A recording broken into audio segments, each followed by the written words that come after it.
It's Bold City Sports Talk with Rob Moccio. Hey everybody, and welcome to Bold City Sports Talk. My name is Rob. With me is my good buddy Ben. Benny, how are you doing today, bud? Doing awesome, man. Doing awesome. How about yourself? Doing good, man. Doing good. I was gonna ask you how your weekend is, but judging by the outcome of college football and the Jags game earlier today, I probably could answer for you and say it was a pretty good weekend. Oh, absolutely. It was excellent. Absolutely, and that's what I'm thinking. And my very first topic, and I would love to just rush right into this, is the number 8 Notre Dame Fighting Irish. They look pretty good against Michigan, right? yeah. If you happen to have lived under a rock, Notre Dame is not number 8 anymore. They lost a pretty embarrassing loss here, 45-14 to number 19 Michigan. I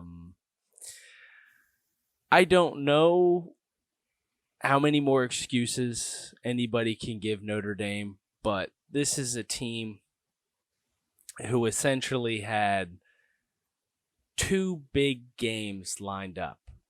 And, you know, as a Notre Dame fan, you got to think to yourself, again, you know, being independent, your 2 big games you got to win, right?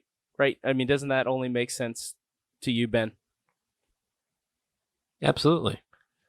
Well, problem is for the old Fighting Irish, the 2 games that they needed to win so far this year, which first one being the third week against Georgia, who at the time was number 3. They came up short 23-17. Well, this past week, as what some people wanted to say was to redeem themselves, was at Michigan, number 19, who had just gotten off of a week of just missing a win against Penn State. And they got... Sure, that was a heartbreaker. It was a heartbreaker. It was a heartbreaker. But this game I felt was like just rubbing the salt into the wound. I can't get over it. It was a trap game. It was, but was it? I mean, I don't think so much it was a trap game as it was a game that was a must-win in order for, you know, the playoff chances to be like decent, right? Like they have a decent chance to get into the top 4. They had to have beaten Michigan at Ann Arbor, and they came out on this thing on the losing side, 45-14.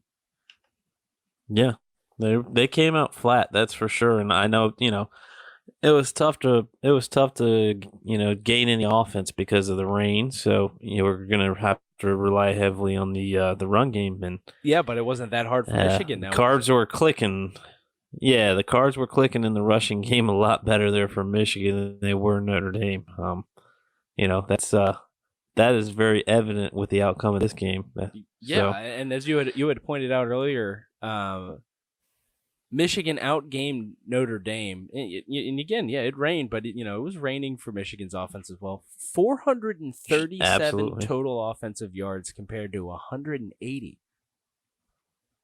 And you were talking about That's impressive there for Michigan. It's very impressive. You know, and the last time we talked, I said Michigan was only getting better. And you had said their rushing attack there was nothing wrong with. No, I mean that's the only way they were kind of beating Penn State just last week. Shea Patterson hadn't thrown a touchdown until what could have been a touchdown the fourth quarter, but you know it didn't end up happening. But you know they kind of rushed a heavy bit against Penn State in the second half, and this past Saturday, 303 rushing yards for Michigan. Notre Dame didn't even hit 50. They had 47. And another stat that you brought up. Notre Dame, you know, I hate to give away the segment so quick, but what are you doing? What are you doing? Like these were your 2 biggies all year were Georgia and Michigan, and you lost the first. Yeah, okay, Sure. you beat you beat Southern Cal. That was to be expected. Mm-hmm. Southern Cal Their only win isn't the Southern Cal team that we're all used to right now. No. Their only win against a ranked team this year is UVA. Yeah, UVA, who's And then they don't have anybody else on their schedule that's ranked. you're absolutely right. And for Virginia's sake, I mean, Mm-hmm. who have they beaten? Pitt, who Virginia? who just lost to Miami. Virginia has at Pitt won. At William and Mary. I'm William Mary. That's sorry, a good one. No, it's not. FSU, not a good one. Old Dominion, not a good one. And then Virginia now loses to Notre Dame, loses to Miami, beats Duke, who loses to North Carolina, and then Virginia loses to Louisville. Oh, yeah. Again, it's like what we're talking about. The ACC is just a mess. Yeah. The ACC sure. is just a complete mess this year. And it doesn't seem to be getting better, which is not good. It's just it's not good, and it's not good for football because, again, like I said, Miami did beat Pitt. Okay, sure, but Pitt did beat UCF somehow, some way. I still scratching my head. That was one of those games in college football every year, the head scratchers, where you're just like, okay, that happened. Sure. But Notre Dame, yeah, again, I hate to use this segment so quick, but what are you doing? What are you doing? Go pick, please, so we can start taking this team with a little bit of respect. Lou Holtz isn't coaching this team anymore. No. Rudy doesn't play for this team anymore. There's nothing. Are their helmets nice? Yeah. Is it cool when they wear the Kelly green uniforms, once a year? Sure. Absolutely. But is that what they've become? I love those. Is that what they've become? A gold helmet and a green jersey? Come on. What are you doing, Notre Dame? Again, I'd love for them to get into the Big Ten. Yes, sure. Sure. You're playing a lot of ACC opponents. We'll get in the ACC. That's cool. You're partial. You're a partial. That would bring so much dynamic to the ACC to have them in there, because look at the storied programs you have in the ACC as far as football is concerned. I mean, in basketball, of course you got UNC and Duke, but football, you would have Florida State, Miami, and Notre Dame in that conference. And then, right now, Clemson's a powerhouse. They're making they're writing stuff in the history books that people are going to remember about them in the future. And you have all four of those teams in that conference. That would be absolutely incredible football. I agree. So, I think the ACC is a great place. I agree with your first decision as well. Big Ten, Ohio State. I'd love for them to be in Big Ten. Ohio State, Michigan, Penn State. Michigan State, Wisconsin, the past couple of years, and they did get embarrassed this week. We haven't gone into that yet, but Minnesota's undefeated this year.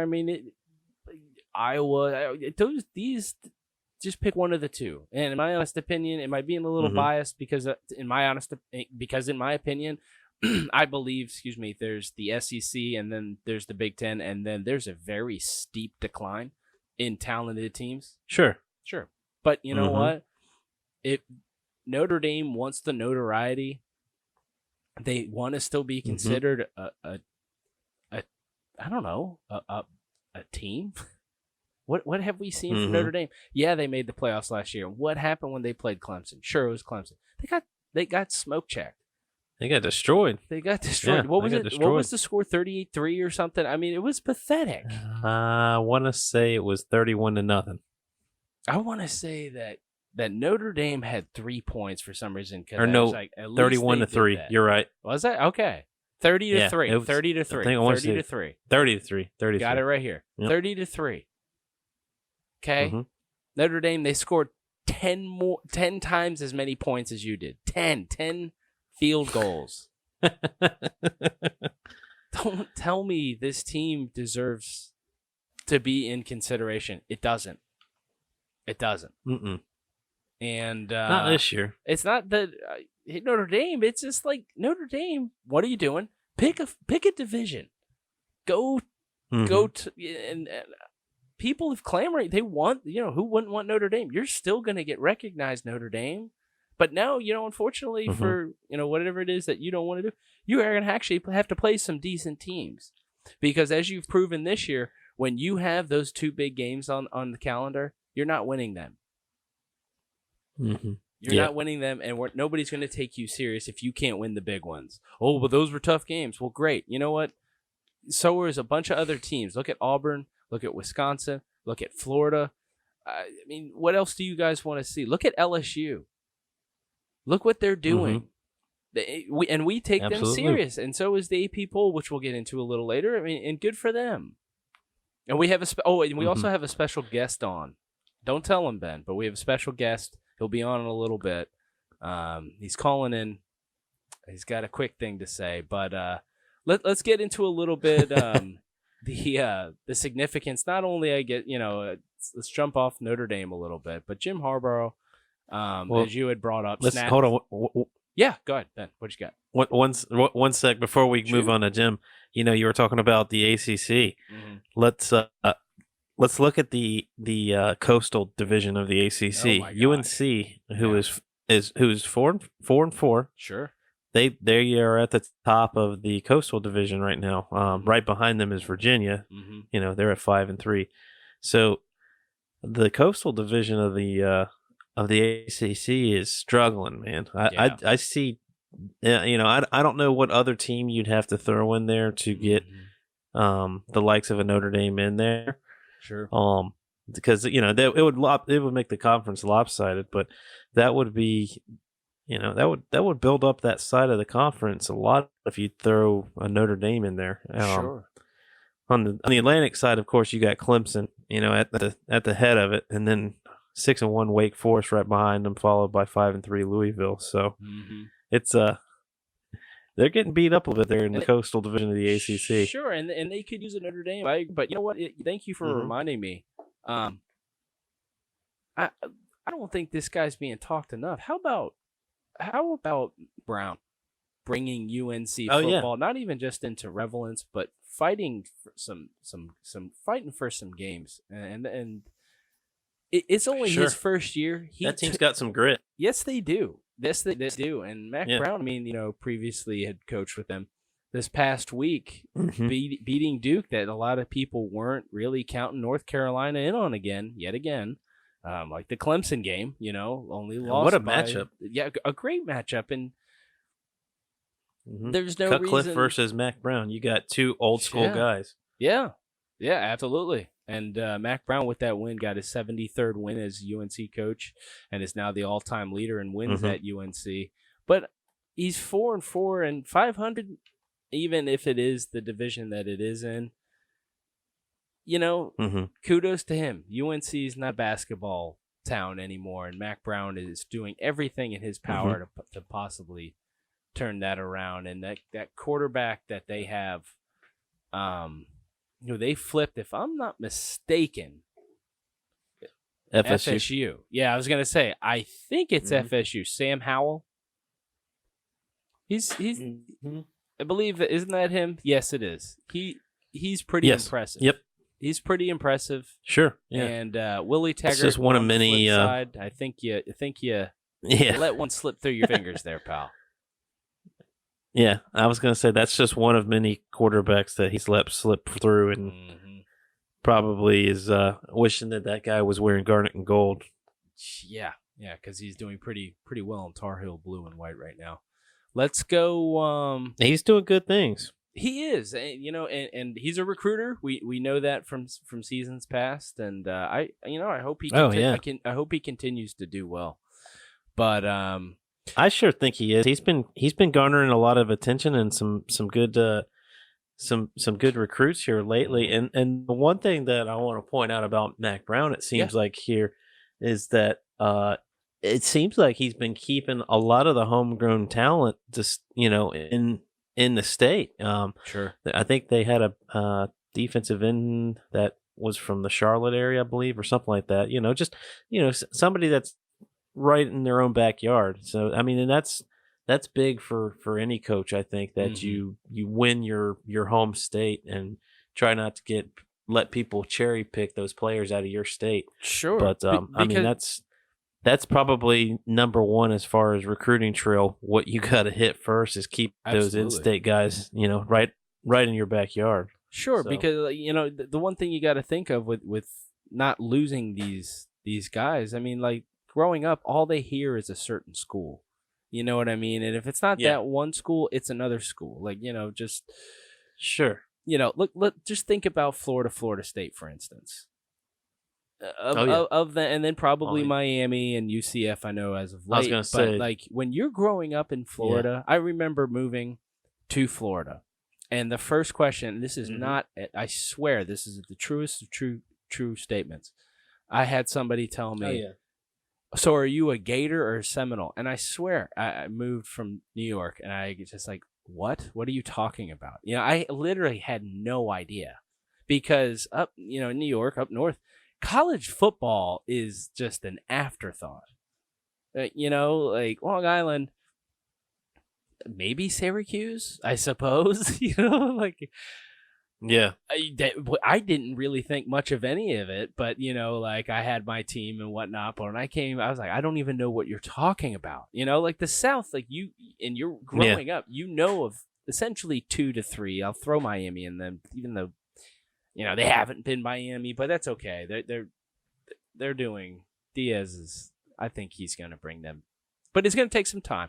A lot of people don't understand. Coach, it takes 4 to 5 years. You got to get that full recycling. Excuse me, that full recruiting class.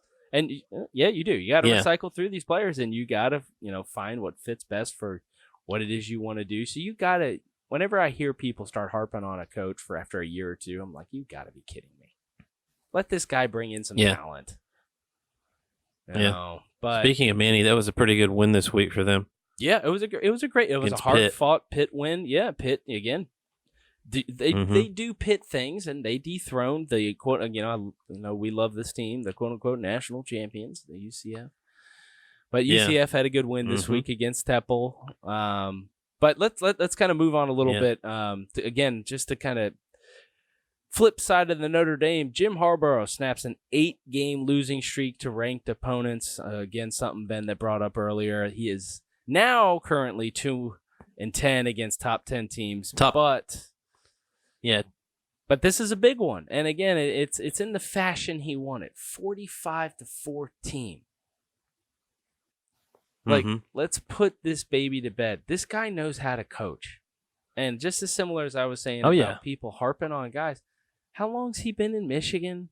Like, I know it feels like a long time, but how long has he been? 4 or 5 years? I want to say this is his 4th year. And if so, again, you got to just let this guy recruit, because he knows what he's doing. Oh, yeah. And he'll bring his players in there. And, I mean, they're always going to be competitive. I mean, to me, that felt like a really that was a defining moment of a Jim Harbaugh team. Yeah. Yeah. Shea Patterson finally if not a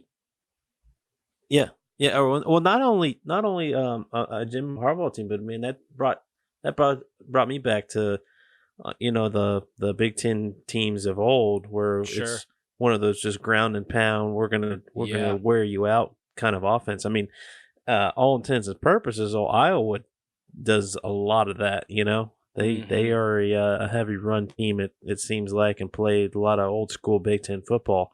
So I think that I think you're going to see a team that runs the ball well, and they're well disciplined, and they play really good defense. And I think Harbaugh is going to find his quarterback, because I don't know that he's had his quarterback yet. You know what I mean? And maybe Shea Patterson got from Ole Miss, and maybe he transferred from Ole Miss, so could one of those two guys that's behind Shea be his guy, come in there and run his offense? Yeah. And one thing I'd like to say, man, if he gets if he gets the right offensive squad in there, Sure. like LSU has, Yeah. that would be one scary Michigan team. They would clean house and finally be able to probably beat Ohio State. Yeah. I'll tell you what, Ryan Day better pray that doesn't happen, because that could be a nasty Michigan squad. Absolutely. So, Yeah. I think you're exactly correct. I think you're exactly correct, man. Mhm. And again, I think this is a game to kind of silence some of the doubters. Like it's because it's not just a win. I mean, Sure. they beat them outright. No, And that was a dismantling. yeah, it sure was. And That was the kind of game that takes the spirit out of a team and it really makes them think what the heck went wrong. Sure. So Sure. You're exactly that's gonna right. be a salty afterthought there until they rematch there in 2033. So Notre Yeah. Dame's got some time to think about that one. Yeah, I was gonna say, yeah, that's it. Yeah, great pickup. Yeah, no, Michigan and Notre Dame, they're not going to be playing again, just as Ben had said, till 2033. So it's going to be a while till they're able to revenge it. Speaking against some revenge games, Oklahoma goes down against Kansas State, 49 Oops. to 41. One of those games. If you did not catch the end of that game, it was pretty amazing. Oklahoma went for an onside kick, looked to have recovered it, and then replay shows that an Oklahoma player had hit the ball within the 10 yards. So, an illegal touching of the ball. Kansas State got the ball back, game over. But for a while there, it looked like Oklahoma was going to have a chance to tie it up. They do not.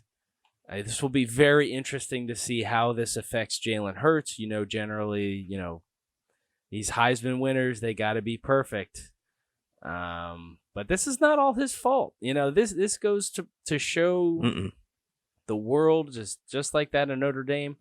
I don't think anybody in the Big 12, being completely honest, will ever win a championship because there is zero defense involved. Why they can't recruit linebackers and defensive ends and safeties, I will never understand this. But Oklahoma looked great offensively, like they have been. But Kansas State, you're gonna let Kansas State hang 49 on you? And Lincoln Riley, that's going to be a tough one. You're going to have to come up with some answers on that one. That leads me to the next upset. Number 15, Texas loses to TCU 37-27.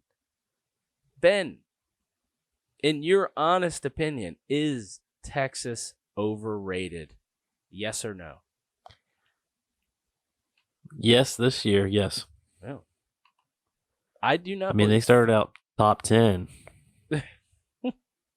Well, they were back, and they're not. They're not. Yeah. They're not back at all. How do you lose this game? Ever since they lost that one to LSU, albeit it was a nail biter, they don't look like the same team.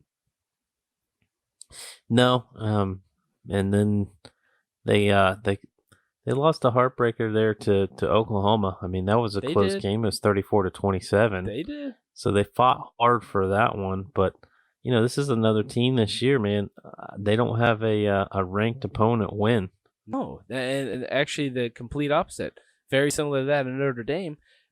They've lost their two that they should have won, and they get blindsided by TCU. And Kansas State's next. They still got to play Baylor, and Texas Tech has been a pretty solid team so far this year. Not great. Sure. But they've been a team. Well, Baylor's been interesting. I feel like they have a backloaded.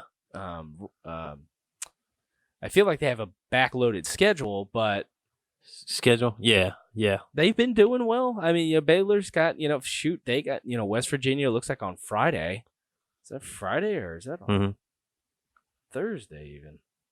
Yeah. No, it's on Thursday. Friday. No, it's Thursday the 31st. Oh, is it Thursday? Okay. Yeah, That's right. That's hard right. to believe November 1st is Friday. But then at TCU, who just beat Texas, and then they got to play Oklahoma, then they got to play Texas, and then they play Kansas, who hung how many points on Texas just last week?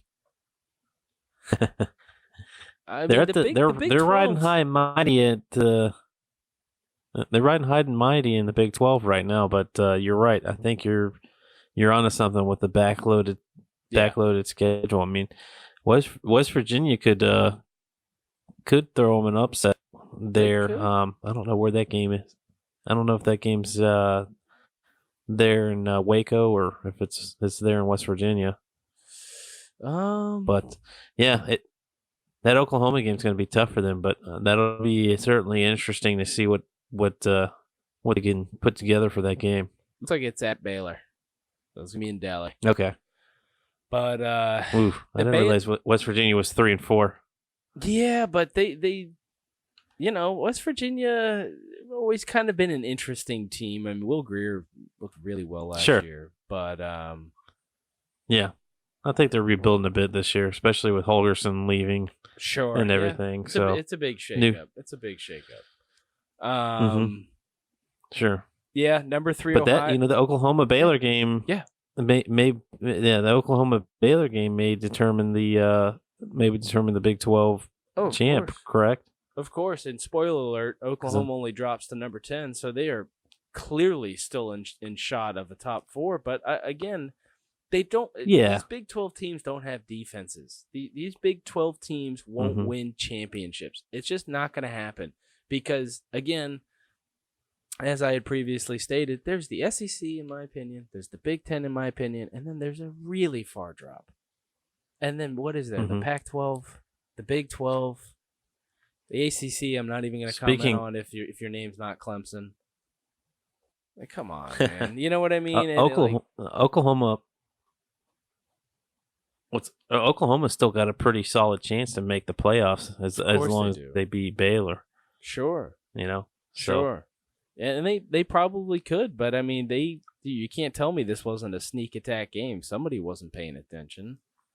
They started. They started coming back there at the end, but man, too little, too late. Like, you know what I mean? Like, you can't let a team hang that many points and expect to win every time. Oh no, that's definitely not the recipe for success. No, not at all. Big Ten matchup everybody was kind of looking forward to until last week, where Wisconsin got upset by Illinois. Ohio State just flat out embarrasses.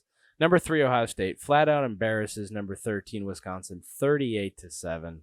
Not much to say about this game other than Ohio State looks really, really, really good.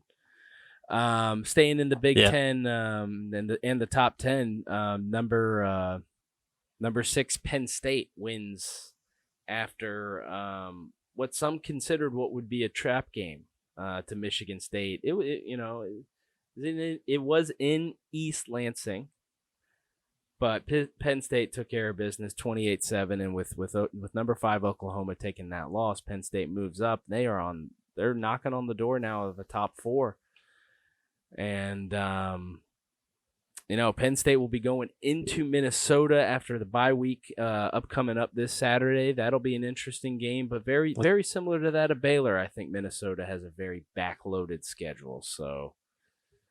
We'll see. Sure do. We'll see.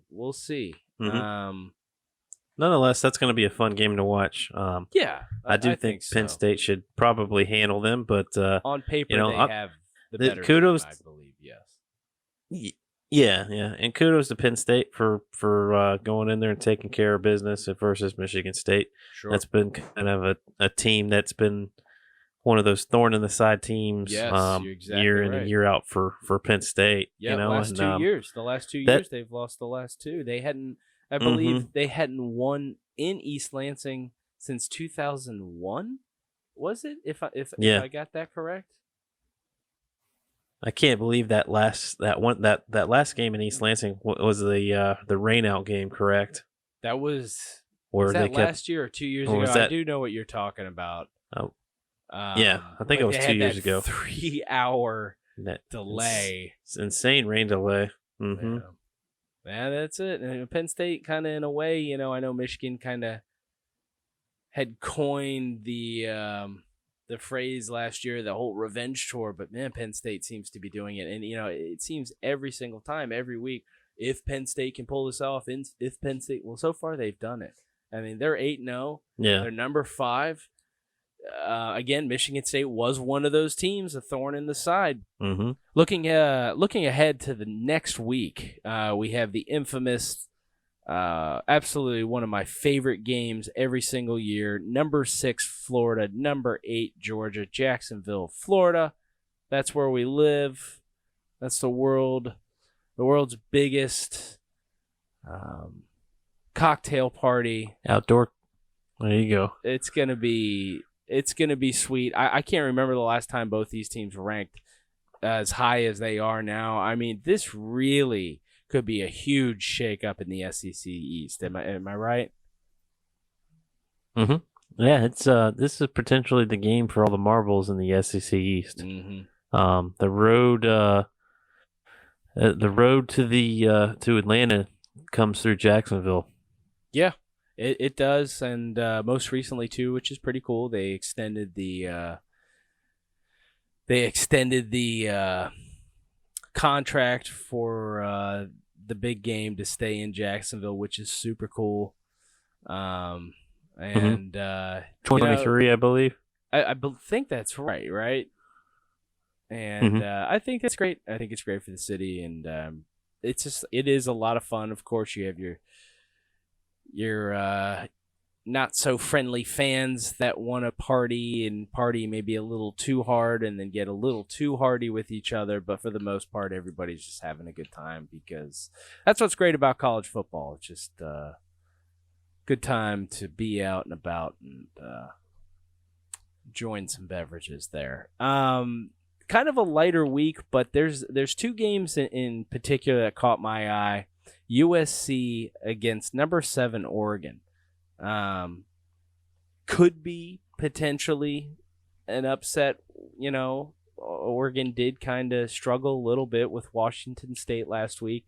I think winning by like 2 points. And then number 9 Utah at Washington. Eason has looked really good. The Georgia transfer quarterback in Washington, and that's just one of those teams. You don't want to sleep on a Washington. That's one of those teams. What are you thinking? Definitely not. Eason showed why he was a highly rated recruit, and definitely seen some footage of him put the ball on the money. So sure, that's certainly a team to watch out for, and I think being they're unranked right now, but I definitely could see a potential of an upset right here. Sure. And then beating Utah, being that the game's in Seattle, sure. And sure, home field advantage could definitely help out with that one. But Jacob Eason's passed for 1,981 yards and 16 touchdowns this year. So, no reason he can't add on to that. That's for sure. No, not at all. I really like that Florida State Miami game too this weekend. Yeah, that'll be some fun. That'll be one of those kind of an ACC matchup that everybody always enjoys. But who do you got on that one? Who do you think? Florida State Miami. I'm going Miami. I think I'm going to go Miami on that one as well, just because I think Miami has the better defense, to be honest with you. Yeah, that's where I agree. The biggest thing with Miami, man, is if that offensive line figures it out, and they can protect the quarterback there. Sure. I think that kid's probably got some promise. And there's a lot of talent that's going to end up coming to Miami. Manny Diaz is probably going to.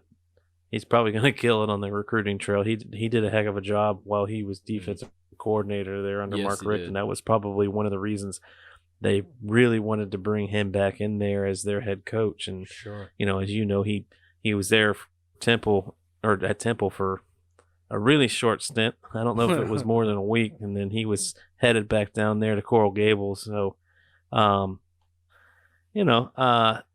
it's at Doak Kimball, so it's going to be tricky.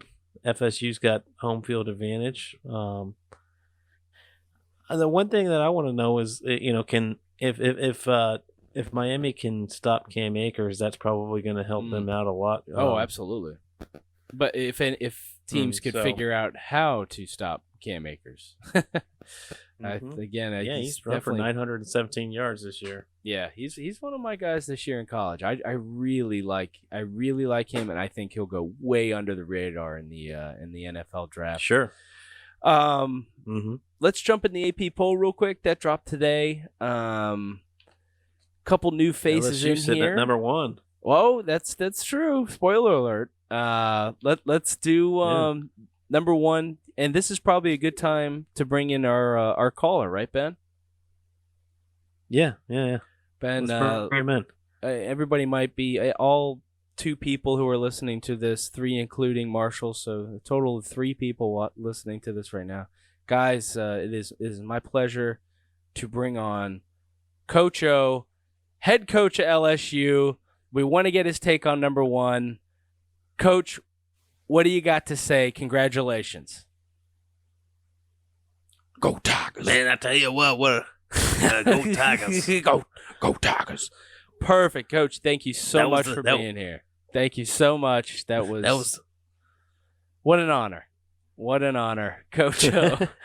Thank you so much for Go Tigers. Coach, thank you so much. He just keeps saying the same thing over again. LSU is number 1, rightfully so. They took care of number 9 Auburn over the weekend. Alabama number 2.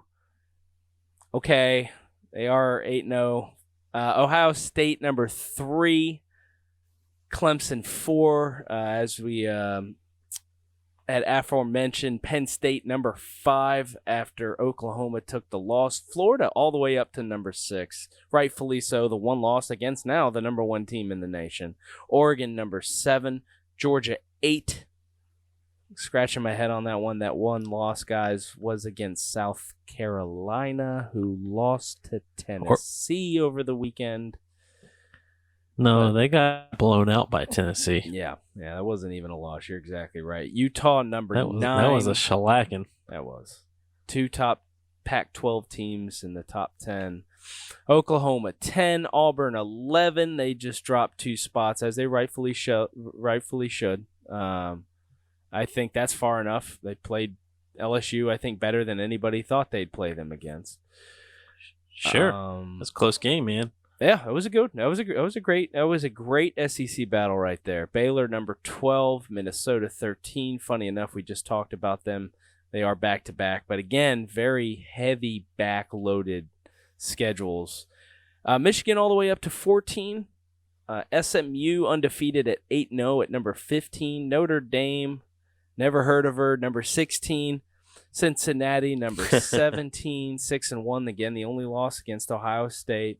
Wisconsin down to 18. You gotta wonder if that Big Ten West, that might be in trouble there.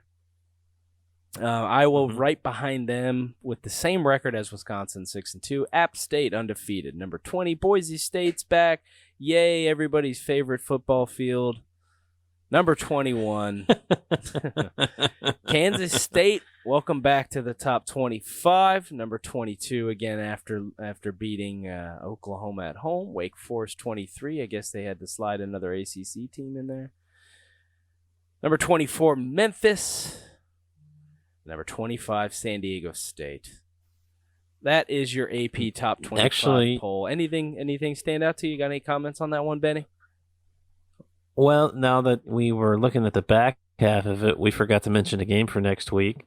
Are we thinking SMU Tulsa? No, SMU. I'm thinking the SMU Memphis game. That's a big game. Didn't SMU and Tulsa just play? Is that what I'm thinking? No, I'm all. Yeah, SMU. Yeah. No. I'm sorry. You're right. SMU and Houston. Tulsa played. Yeah, and that was a great game on Friday. I'm thinking of Mean Green. Mean Green and Memphis played last week, didn't they? Tulsa, right? Tulane. Tulane. I'm No, all over Tulane. the place. Oh boy, my bad. Yeah. Apologies, Yeah. folks. The mean green. I love them. The wave. Right? Oh, no, you're right. Last week they played Tulane. This past week they played Tulsa. Let's get this right because we're all over the place now. Yep, we are. Sorry, folks. trying to SMU get- played Houston and only won by 3. Am I right on Friday? Yes. Was that Friday or Thursday? Great game. Great game. No, that was a Thursday night game. God almighty. Okay, so SMU beat... Oh, boy. So SMU plays Memphis this week, where I believe College Game Day is going to be. Let's just pretend like we didn't just Correct. keep messing up. But the AP polls out. Let's get into let's change it up a little bit. Let's get into the World Series. This is the last time we had talked. The Astros have won the last 2 games. It is 2-2, tied up. Astros were too good. I think everybody knew that they were not going to be swept. It is currently right now bottom of the 8th. Houston's up 5-1, 1 on, 0 outs. Houston trying to take that pivotal 3rd game. I myself will go whoever wins the 3rd game will more than likely win the World Series. That's just the way I see it, especially with the way Houston is just starting to roll. Alex Bregman will be the World Series MVP after his heroics in Game 4. Hit a grand slam. Just continues to do damage. Again, too, I believe he'll be the American League MVP as well. I don't know, not much to really... Oh, Jordan. Yeah, go ahead, Benny. Jordan Alvarez with a bomb tonight. Yeah. And Carlos Correa. Yep. And then on the flip side, I Juan think Soto. Juan Soto just continues to tear the cover. Yeah, off the Juan ball. Soto hit one too. Hitting a 353 average right now. I tell you We're what. talking about a 20-year-old kid. Yeah. Crazy. It's kind of wild, man. This postseason has been like that coming 21. out party. I mean, Washington's got him a gem with this kid. Well, if he can hit and high leverage games like this, I mean, Yeah. it's going to be a really, really, really awesome thing for them and fun to watch them in the future and in the playoffs and everything, because this kid's going to bring in his A game once it gets into October. Again, we have voiced our opinion before about Bryce Harper and how Washington fans were very sad to see him go. Juan Soto now already, and mind you, I did say 20. He just turned 21 2 days ago. October 25th was his birthday. 1998. Oh, that makes me cringe. I feel old. Juan Soto now already has more World Series experience than Bryce Harper. He had a better season than Bryce Harper and is making like 1/100th of the contract that Bryce Harper's making.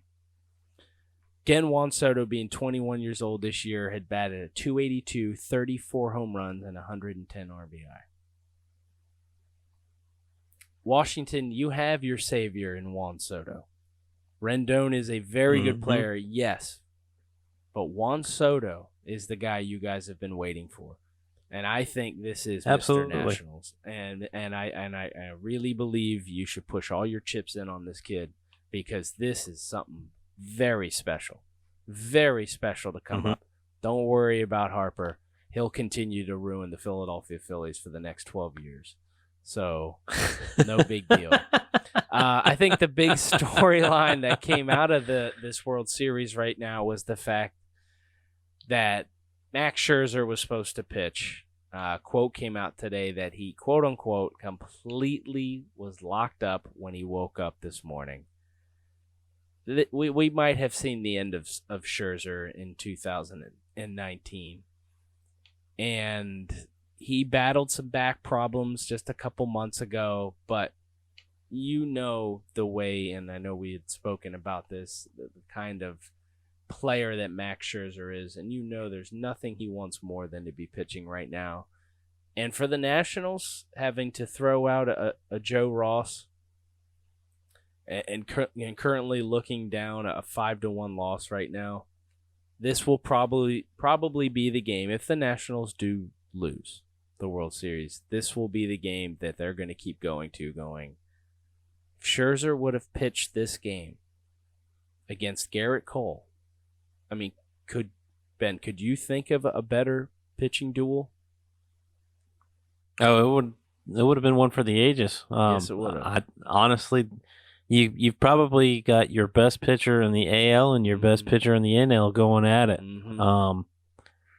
I just that really I felt bad for him because he's certainly one of my favorite players to watch take the mound out there, and the guy is just a true competitor. Yeah. There's not a whole lot that you can't ask Max Scherzer to do. Right. He'll whether it be get in the bullpen, whether it be go out there and pinch run. Mm-hmm. The dude can get a hit too and help his team out. He's truly one of the best baseball players that I think I've gotten the privilege of watching. Sure. As far as pitching wise, I mean, and certainly he's not the only one. There's a lot of pitchers like Mad Bomb that can hit, sure, and pitch a nasty game. But Scherzer, man, I tell you what, that's the guy that can go out there and he could break the strikeout record or something like that and hit a home run in the same game. So I agree with you. I think they're going to go back and look at it and be like, if we'd have had him for that game, right. what would we be looking at right now as far as the record in the World Series? Drastically different right now. Sure. End of the eighth, 5-1, Astros. Mm-hmm. Yeah, Nationals. It's disheartening, but the Astros are too good of a team. I knew the 2-0 didn't really mean much, and as we have stated before, all it takes is a team to get hot, and when a team's as hot, like the Astros, who can get as hot as they can with the players that they have, dang it, man. I mean, close to impossible to beat them. Well, good call by you saying the stuff about with Bregman. You predict that Bregman would be that player to kind of put the team on his back and lead them back, and he's certainly done that. But it also helps to have the pitching staff they have. Yeah, when you have a Garrett Cole who right now looks like this game 7 innings, 3 hits, 1 earned, 9 strikeouts. He threw 110 pitches, 71 of them for strikes. I mean, this guy's going to get incredible. Paid. This guy's going to get paid. Mm-hmm. He's going to go to the New York Yankees, and I'll never be able to look at him. I don't know. He may go. I'm kidding. He may go to the West Coast. That'd be kind of cool if I mean, this is a long shot, but I mean, what if he went to the Angels? Let's see if Joe Madden could make something work, but I got a feeling the Yankees again, after losing yet again in the playoffs, they got to make a move for a big pitcher. I mean, you can't have enough pitchers. I mean, you just can't. I don't care if you have the top, you have the number 1, number 2, number 3, number 4, number 5 aces on your team. You still just always need pitching. And, that's what I think what this will boil down to. Again, if the Astros do win, is look at that Greinke game in Game 3. That's what they traded for him for. They traded for him for a big and we knew game he was like capable of that. Of course. Uh-huh. He's a great player, and he's just a seasoned vet, man. And that's what seasoned vets do. When it's time to shine, they shine. And when you got a Garrett Cole, a Zach Greinke, and then you throw in a Justin Verlander, oh my gosh. How do you not win? How do you not win? This is the best, top 3, albeit it might not be for as long, but since Maddox, Glavine, and Smoltz, man. I mean, like, that's a 1, 2, 3 that you can't, and one that didn't maybe live up to fruition, but Cliff Lee, Roy Halladay, and and Cole Hamels. That's a staunch 1, 2, 3 right there as well. Cliff Lee, Roy Halladay. You got Hamels, and then they went and got they had Roy Oswald's kind of there towards the end of his career, but like, geez, man.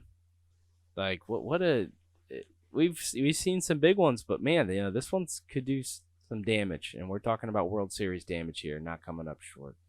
Let's jump into the NFL. Jags win again. That's a 2-game win streak. They're now 4-4. We're looking at 500. They beat the Jets 29-15. Not sure how the Jets do have that win, especially since they came from the Dallas Cowboys. But man, did they look bad in this game. But kudos again to the Jags. They did very well. They bottled up Le'Veon Bell. I don't even think he had 50 yards rushing. Gardner Minshew probably had the best game he's had as a Jaguar. Went 22 for 34, 279 yards, and most importantly, 3 touchdowns. I mean, he kind of was playing like a man possessed today. He looked good, man. They had that one. He did. They had that one drive where they just started converting third downs one after the other. So that was one thing that I kind of noticed was we were extending drives and that's a good sign. That's a good sign from the offense. I'm hoping that it starts clicking. It looks like the offensive line, is playing a little bit better and everything. They look like they're having some solid improvements.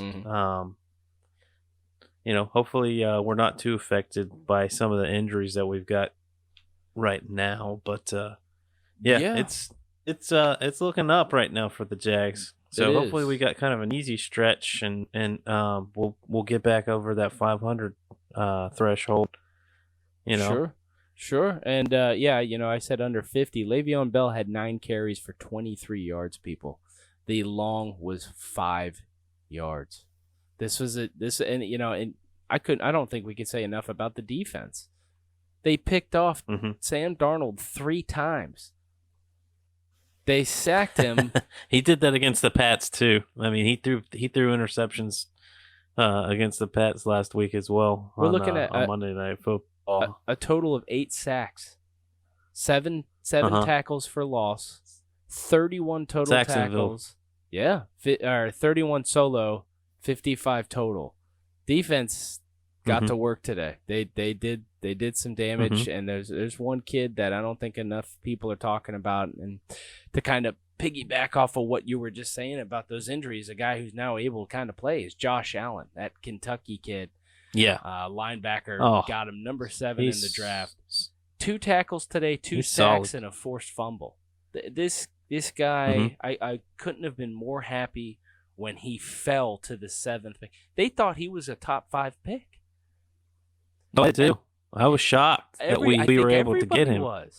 Everybody was. And there he was sitting 7. Jaguars, and I couldn't believe it. I was like, yes. I was like, we had a good defense. We now have an even better defense. And very similar to that of pitching in baseball, you can't have enough defense. You know that. Yeah. So, I'll tell you what, we overall had a pretty solid draft class this past year. Yeah, Minshew. Say with Minshew panning out the way he is, man. He's doing. Whoever scouted him looks like a genius. Yeah, pay that man some money. Because the 6th round, Washington State. Tell him watching some Pac-12 at night. So, kudos to you, dude. Yeah, tell him to keep on. Tell him to keep on finding us quarterbacks. Yeah. Well, it always kind of makes me laugh, and I'm not trying to sound like a jerk or anything, but what he reminds me of is a good Blake Bortles. He is exactly what I expected out of Blake Bortles. A guy who could scramble just enough to extend a play, but man, when you got to throw the ball, he can throw the ball, and it's on a rope. It's on a frozen rope, man. And I love it. I love it. I had heard something today. Is he the rookie of the year this year? And there's a really good chance I think he is for offense. But I wouldn't even be surprised if Josh Allen continues to play. They're going to start talking about him on defense, man, because this dude is a difference maker. Oh, sure. A difference maker. I think this kid's really special. I loved watching him in Kentucky. He could just get through. And they say, he just is attached to the hip to Calais Campbell and wants to learn everything. And who doesn't love players like that, man? You know, some of these guys come in that's the a NFL good guy to and they be. think, I'm the best of the best. Nobody can teach me anything. You can. This is life. This is life. This isn't just football. You can always learn something. You don't know everything. Nobody does. Yeah, cool. I'd say Calais is a good mentor. Yeah, I would say so too. I mean, given his freakish ability, but it's not even just his stature. I mean, yeah, he's just great. He's a great, great player, and that's what. Excuse me. That's what Allen wants, and keep learning, keep learning, kid, because I just think his ceiling's so high, and not enough people are talking about him. But it's only a matter of time because he will start with these injuries. But that's that's the beauty of sports. Next man up. We've heard it all the time. You never know who's sitting on that bench. Nobody knew who Gardner Minshew was. Nobody knew who Gardner Minshew was, and we lose Foles. Everybody just deflates on the season, and this kid just comes in after playing all 4 games in spring. I always say that. In preseason. Comes in after, in the first quarter of the first game and just becomes Gardner Minshew. Sure. Minshew mania, Minshew magic, all these wonderful words. Jacksonville's hero. Yeah, the new hero. Let's get the mustaches out and the jorts. Well, the Jags are going to be. You know what? Go ahead, Benny. Go ahead. You know what? You can see what kind of an impact that dude's made on Jacksonville on Halloween night, and how many kids dress up like him with the old sweat rag and mustache and the jorts. That's true. So it's true, man. And I love it. I think this is great for the city. 4-4. I don't think you could ask for much more. Rhymed right there. The Texans, they did win. I do know the Colts won, so that stings a little bit, but it's okay. Just keep winning. Jags are going to be in London next week against the Texans, 9:30 in the morning. It's the same Texans team. You know, they went for that 2-point conversion, didn't convert it, didn't win. What was that, week 2? So let's get some let's seek some revenge. Let's take this win. This is a big game for them. This is a really big game for them. Sure. Right followed after that at the Colts. Right after that at the Titans. So these next 3 games is kind of a gauntlet in the AFC South, and gonna be tough. It is, but if I saw anything at a Minshew and this defense today, this team really looks like it's starting to kind of mesh, and it's really looking. Yeah. It looks strong. I'm super happy about it. Go ahead. I'm excited that the offense is finally showing some promise, man. I mean, that's one thing that it just seems like with the Jags, it's been lackadaisical on offense, and it's fun to see a guy that's out there spreading it out. Not to say that us having success running the ball with Leonard Fournette wasn't fun to watch, but it's nice to be able to spread ball out and have a well-rounded offense, and it feels like that's been something that we've been missing here for a little while. So it's been tough being a Jags fan. It has, and I feel like I think if you look in if you look up Jacksonville on Wikipedia, I'm pretty sure one of our slogans is it's tough being a Jags fan. But hey, we do it. It's good for the city. It's good for everything. It's good for the town. People get along when the team does well. Then we want to have something to talk about. We want to have the Jags. We want it to be the Jags. So it's been good. It's been a good season. I mean, again, for seeing Foles go out in the first quarter going, okay, that's it, to essentially being 4-4. I mean, after week 8, I'll take it. Seattle took another win today, edged out Atlanta 27-20. Philly won. That was a much-needed win, 31-13. The Chargers just hold on, 17-16. Detroit against the Giants. Oh boy, 31-26. The Giants continue to lose. Tennessee, Tampa. Tennessee comes out 27-23. Indianapolis, like I said, they edged off Denver 15-13. The Rams win one. The Bengals are now 0-8, 24-10. New Orleans continues to win. Drew Brees through today, 373 yards. He's back, people. 31-9, New Orleans. Nolans over Cardinals. San Francisco Giants might be going to the Super Bowl, people. They are continuously winning, and they're winning predominantly here. Won today 51-13 on the Patriots. Guys, this is a NBA score. Not an NBA score. This is an NFL score that resembles that of a WNBA score here. 51-13. I'm kidding. San Francisco looks good. The Patriots win again. They're undefeated, guys. Old news, but the Browns fall yet again. And Houston took the win again, 27-24. Right now, we're looking at a Thursday night. Minnesota won 19-9. And Green Bay, as we are speaking, 31-24, 5:04 left in the fourth. Man, the Packers look good. Man, Aaron Rodgers looks completely rejuvenated. Wouldn't even be surprised if we end up talking about him being an MVP come into the season. NBA, not really much going on right now.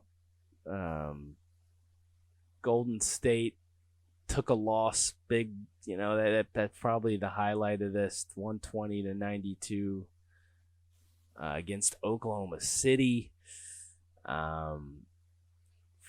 From even what Steve Kerr thinks, he thinks this is going to be a bad season, and that'll be weird. Golden State has been really has done really well the last 10 years, and to even see them kind of struggle this year is just strange. But Steph Curry, oh man, he's going to be putting up a lot of points this year. If not points, he's going to be putting up a lot of shots, and vice versa. Those will go hand in hand. But one thing I'd like to kind of speak up on a little bit is any fan that is a New York Knicks fan. I'm so sorry. I apologize. I don't know how anybody continues to follow this team.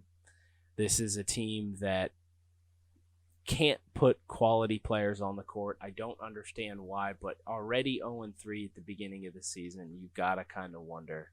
And you got to strap in and tell yourself, hey, this is probably not going to be a good season yet again. Yet again. You got to wonder to yourself, James Dolan, what are you doing? Sell the team or put a winning team on the court. This isn't that tough. Why has the Toronto Raptors, why have they already won a championship in the last 20, 30 years? But you're telling me the New York Knicks, who have one of the biggest budgets in the NBA, can't put together a winning season? Come on.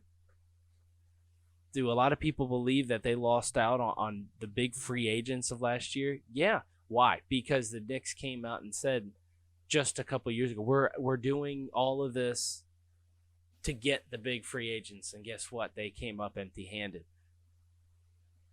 But, kudos to you, Knicks fans. You're somehow still holding out hope for a team that just, I don't know, doesn't seem to care that you're holding out. But 0-3, you already lost to Brooklyn. Things don't look like they're going to get much better. But you can keep holding out hope. Anything about the NBA you want to talk about, Benny? The Hornets and Lakers are duking it out right now as we speak in the third quarter.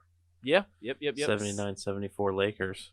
Yeah, and again, that's another one of those teams, the Lakers. I'm very interested to see how this pans out. Again, LeBron James, season 2. Yeah. My biggest fear for the Lakers is, again, being 5-15, 20 games in, and then suddenly LeBron James has a problem with the team. That's my biggest concern. Because then I think this and I think we've talked about falls that. Back apart. Yes, we have, and it's it'll be very interesting. Mhm. The NHL world, it's continuously is not on TV, so it's again another one of those sports hard to keep up with, guys. I do apologize. Our NHL coverage is not the best, but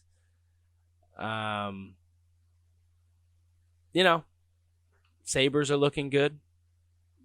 9-2 right now. Boston Bruins continues to be a relevant team at 8-1. Boston sports, man. I mean, I don't know. Can you think of a better city? I really, in my honest opinion, when you come to pro sports, I think Boston. Yeah. I mean, you got everyone's favorite, right? Patriots. You got the Celtics. You have the Red Sox, and you have the Bruins. I mean, can you think of 4 pro sports team in any city more heralded than those 4 teams? Pittsburgh's probably pretty dang close. Steelers, Penguins, Pirates, right? Am I missing one? Let's see. Steelers, Penguins, pro. Pirates. There's not a Pittsburgh basketball team, so. Yeah. I know that one year there was I think the Red Sox won the World Series. Boston College had like a 10-win season. Yeah. I think the Pats ended up winning the Super Bowl. Probably. And then maybe I don't know if I feel like there was a year when the Bruins also won the Stanley Cup as well. I agree with you. It's crazy. I mean, New York, of course, but they have a ton of teams. You got even hockey. You got the Islanders, Rangers, and then you got the Yankees. Mets. And, yeah. I mean, the Knicks, and then you got Brooklyn. Oh God. Jeez. But. Yeah, I mean, hockey it's one of those games I think is exciting. I just don't think I don't know why it doesn't branch off to the masses, but I mean, it's one of those games I like going to. I'd much rather go to a game than watch one on TV, just for the sole fact it's rarely on. But what's really cool is I want to say is that New Year's Day they do have the NHL Classic where they play the game outside. And I just don't. Oh yeah, those are cool. That's cool. Yeah, that's super super cool. One thing they just need to keep doing, and maybe even do it more than once a year. I mean. Well, with that, Benny, you got anything off the top of your head you can think of? No, not at the moment. It looks like the Nats are about to be finished off here in Game 5. Oh, geez, yeah, no joke. 7-1, bottom of the 9th, 1 out. That's probably gonna about do it. Yeah. Oh man, geez, this is embarrassing for Nationals. Let's see. It looks like they're still alive though. I mean, they're only going down 1 game, so. Sure. You never know. More or less for this we'll game. Get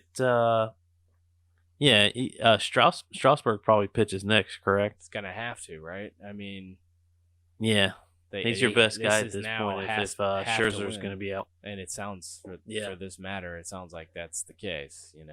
Yeah, it looks like actually. Scherzer's. Oh boy, this is gonna be fantastic. Tuesday, Strasburg versus Verlander. That's can't miss baseball right there. If you like baseball, you're watching that game. If you like sports, you're watching that game. That's excellent. Sure. Well, awesome. Until the next time we talk, Ben. Good chatting. Yes, sir. This will be again another fun and exciting college football coming up, and I'm sure we'll have plenty more to speak about going forward.